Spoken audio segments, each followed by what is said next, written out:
Hey guys, it's Poppy, and today we are going to talk about the return of Smash. So, I watched all of season 1 of Smash, and I really think that Smash was my favorite mid-season show of 2012. Really loved it, you guys, and I know a lot of people didn't. And I was kind of shocked by that, as I started to kind of hear that buzz about people kind of making fun of Smash, and making fun of some of the things that happened, and there was some craziness that happened, I can give you that. But overall, I really enjoyed the show. The basic premise is you've got this Broadway musical basically trying to get off its feet. Season 1, you kind of really see the birth of that. It's a musical about Marilyn Monroe called Bombshell, and you kind of see these two writers who were partners as they come up with the idea for the show. Then you also see these two actresses, Ivy and Karen, who are vying for the leading role of Marilyn.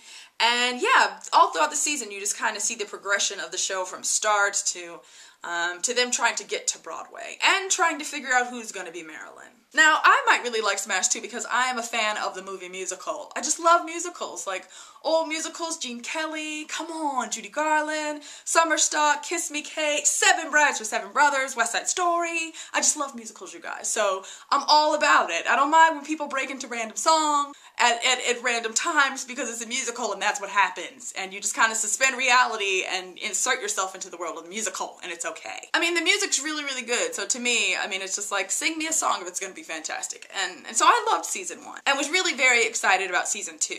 One thing I will say is it's obvious that they've listened to a lot of the critics of the show, because this premiere episode, which was basically 2 episodes, it was 2 hours long, it was like a restart. So you got them like reshuffling and kind of reestablishing themselves.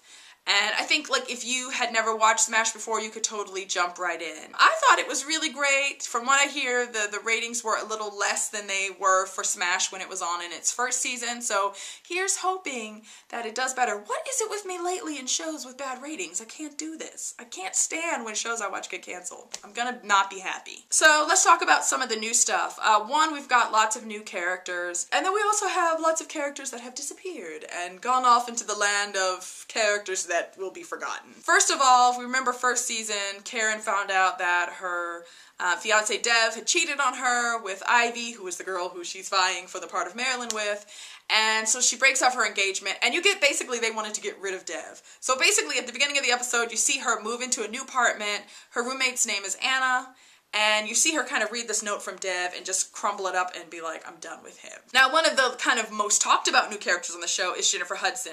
I don't think she's a series regular, but I think she's going to be there for like at least a good like 3, 4, 5 episodes. But she plays a character named Veronica, who is an established star on Broadway. And you kind of get that her character is there to kind of be like a mentor to Karen's character.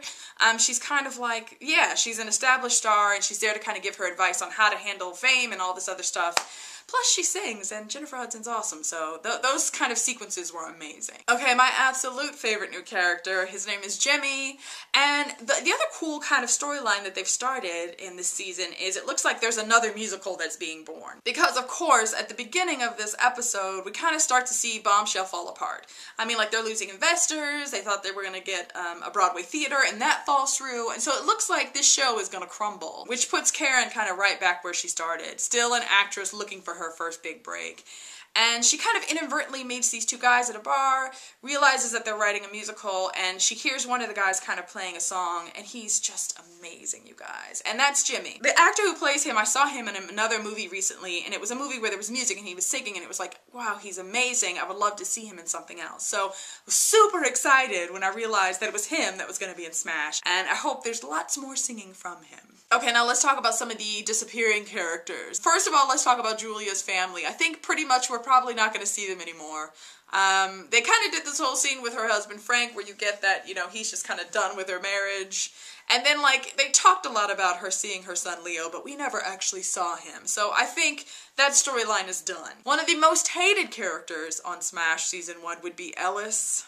So fingers crossed that we will not see any more of him. He was not in this episode, but I think I've heard whispers that he's not completely done, that we will see him at some point, but he's not going to be a series regular. He drove me insane, so I'm not at all sad to see him go.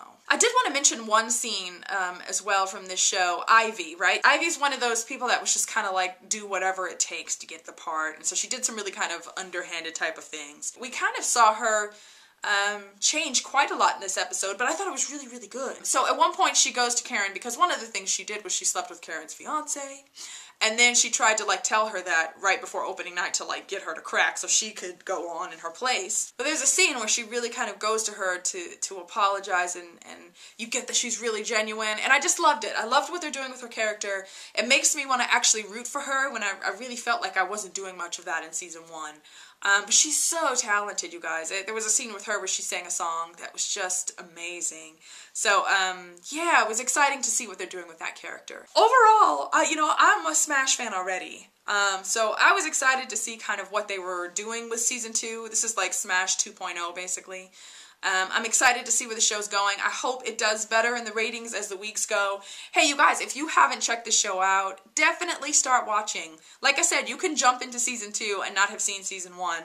And I'm sure you can go on the NBC website or Hulu and check out, you know, the first episode if you missed that. So that's it, you guys, for this week. I don't know if I'll be doing reviews of Smash every week, but I thought I'd talk about Smash 2.0 because I love this show.